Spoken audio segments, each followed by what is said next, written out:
పోనీ దాన్ని 29 గ్రామాల్లో కలిపిన ఒక అర్థం ఉంటుంది. అమరావతి నగరం దీంట్లో యాడ్ అవుతూ ఉంటుంది లేరా అని చెప్పేసి. కానీ ఈ రాష్ట్ర రికార్డులో ఉన్న ఏకైక అమరావతి అమరలింగేశ్వర స్వామి టెంపుల్ ఉన్నటువంటిది. దాంట్లో యాడ్ చేశారు తీసుకెళ్ళి 29 గ్రామాల్ని. అసలు ఎక్కడ ఏమయాన్ని సృష్టిస్తున్నారు, ఎందుకు ఇట్లా చేస్తున్నారు? రాష్ట్ర ప్రయోజనాల కోసమేనా వీళ్ళకున్న అయోమయం ఏంటంటే 29 గ్రామాలు కాకుండా విజయవాడ గుంటూరు కలిపితే అభివృద్ధి మొత్తం డిస్ట్రిబ్యూట్ అయిపోతుంది. ఈ ఏరియాలన్నిటికీ జనం ఆగబడతారు కానీ అక్కడికి రారు.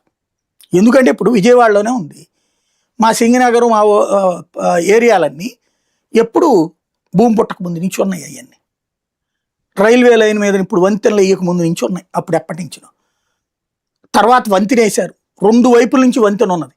కానీ డెవలప్మెంట్ ఎంతవరకు ఉంది? విజయవాడ బందర్ రోడ్డుకున్న డెవలప్మెంటు, కంకిపాడుకున్న డెవలప్మెంటు, లేకపోతే ఏలూరు రోడ్డుకున్న డెవలప్మెంటు, బీఆర్టీఎస్ రోడ్డుకి సత్యనారాయణపురానికి ఉన్న డెవలప్మెంటు ఇక్కడికి వచ్చిందా? సింగనగర్కి రాలేదు. ఎందుకని? ఊరు చివర కాబట్టి. సత్యనారాయణపురంలో ₹1,00,00,000 100 గజాలు బలికితే అదే సింగనగర్లో వచ్చేటప్పటికి 25 లక్షలకు వస్తుంది. అంటే రాజధానిలోనే, అంటే విజయవాడ నగరంలోనే ఊరి చివరికి ఊరి మధ్యకున్న తేడాది. ఇప్పుడు అట్లాంటప్పుడు ఇవన్నీ అమరావతి కనుక సెట్ చేసేస్తే అదేంటి? ఒకప్పుడు చంద్రబాబు గారు చెప్పేవాళ్ళు డెత్ సిటీ అనే